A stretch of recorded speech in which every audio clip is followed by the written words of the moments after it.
The house smelled wrong. Not dust, not old age. Something sweeter. Something lived in. My son tightened his fingers around mine the moment we stepped inside. His nails pressed into my skin like he was trying to anchor himself to reality. Then he froze, completely still. His eyes locked onto the hallway. And he whispered, so softly it barely existed, "Mom, that's not Grandma's room." I didn't ask him what he meant. I already knew. The silence inside that house wasn't empty. It was occupied. I felt it breathing. Days ago, no, weeks ago, my husband had stood in our kitchen, tightening his watch like he always did when he was lying. "If you ever cheat on me," he said calmly, almost lovingly, "you'll be black and blue. I will find out." Then he kissed my forehead. Then he left, to take care of his sick mother. Days turned into weeks. No calls, no texts, no explanations. At first I told myself this was stress. Guilt for doubting him crept in quietly, like fog. Then the fog lifted. His location stopped updating. His voicemail filled. His social media went silent, but not deleted. That's when silence stopped feeling like absence and started feeling like containment. I packed a bag. I packed my son. I drove 3 hours without music. I rehearsed nothing, because I didn't plan to confront. I planned to observe. The door was unlocked. That alone told me everything. Grandma was supposed to be bedridden, but the hallway walls were freshly painted. A second pair of shoes sat by the door. Not his size. Smaller. Feminine. My son tugged my sleeve again. "Mom, she's here."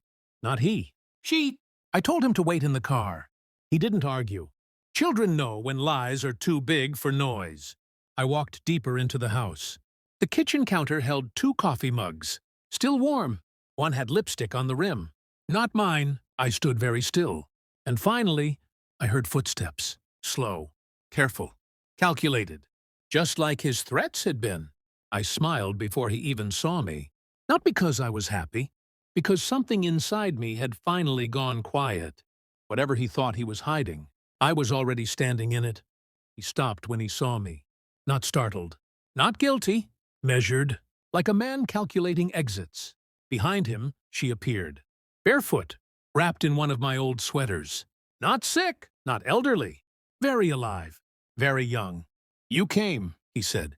Not why. Not how. Just, "You came." That's when I understood. He never planned to return. I didn't scream. Didn't ask questions. I had already done the loud work in silence. Weeks ago, after the 3rd unanswered call, I pulled the phone records. 2 numbers stood out. Hundreds of messages. Deleted, but not erased. Then the bank statements. A rental deposit. Groceries I never saw. Baby vitamins. That one almost made me laugh. I ordered the DNA test after that. Not because I doubted my son, because I doubted him. I stepped forward and placed the envelope on the counter between us. He stared at it. Didn't open it. He already knew. "She's pregnant," he said quietly, as if that would soften the blade. I nodded. "I know." That was when his face cracked. Just a hairline fracture, but it spread. I turned to her. "She knows what you said to me?" I asked. She blinked. "What I'd look like if I cheated." I continued. "Black and blue?" Her hand went to her stomach. He reached for her. I stepped back.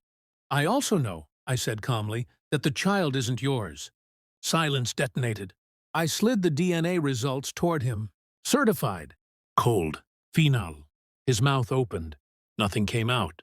She looked at him like he was already a stranger. "You used us both," I said. "But you underestimated one thing." I turned. Walked to the door. "I don't need revenge," I added. "Because the truth will stay with you longer than bruises ever could." Outside, my son waited. I buckled him in. Didn't look back. Later, weeks later, I heard what happened. She left. The baby wasn't his. His mother had known everything. He tried to call. I blocked the number. Some people don't deserve closure. They deserve clarity. And I have never slept more peacefully than the night I realized I was never afraid of him. He was afraid of being seen. And now, he always will be.